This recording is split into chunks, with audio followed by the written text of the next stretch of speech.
2002లో బుగ్గన్న రాజనాథ్ రెడ్డి నాది 4 ఎకరా ఆక్రమించుకున్నాడు. 2022లో కోర్టులో తీసుకొచ్చినాడు. ఫైన్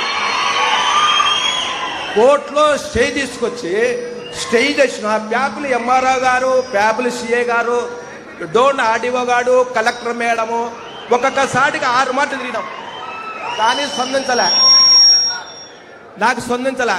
కలెక్టర్ మేడం దగ్గరికి 6 మాటలు ఇచ్చి వచ్చిన అర్జులు. మేడంతో మాట్లాడుతున్నాను, సర్లే మేడం అన్నాము. ఆర్డీఓ సారికి 4 మాటలు ఇచ్చిన, ఎంఆర్ఓకు 32 సార్లు అర్జీలు ఇచ్చిన, స్పందించాల. ప్యాపిల్ ఎంఆర్ఓ అనుమతించి చేనులే పోతాం మేడం, 110 ఏళ్ళ చేను నేను ఏ ప్రకారంగా బుగ్గరాజానికి ఇచ్చి పెట్టాలా అని అడిగినాం. నువ్వు ఇస్తేనే కదా నీకు కలెక్టర్ దగ్గర చేను ఇది అంటది ఎంఆర్ఓ. ఆర్డీఓ సార్కి వచ్చినాం, ఏ లేదు. కానీ భూమి 110 ఏళ్ళ భూమి పొద్దు 4.5 ఎకరా ఇడిచిపెట్టుకోవాలంటే నేను ఏ ప్రకారం ఇడిచిపెట్టుకోవాలా?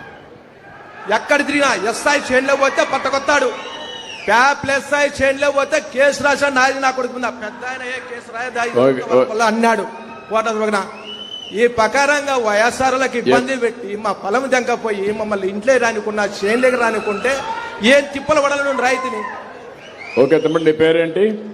మా రామచంద్ర, పోలెం రామచంద్ర, పోదొడ్డి గ్రామం, ప్యాపిల్ మండలం, డోన్ తాలూకా, నంద్యాల జిల్లా. నువ్వు తిరిగి అలసిపోయావు, చాలా నువ్వు పర్ఫెక్ట్ గా ఉన్నావు. ఇప్పుడు ఆర్డీఓలు ఇక్కడ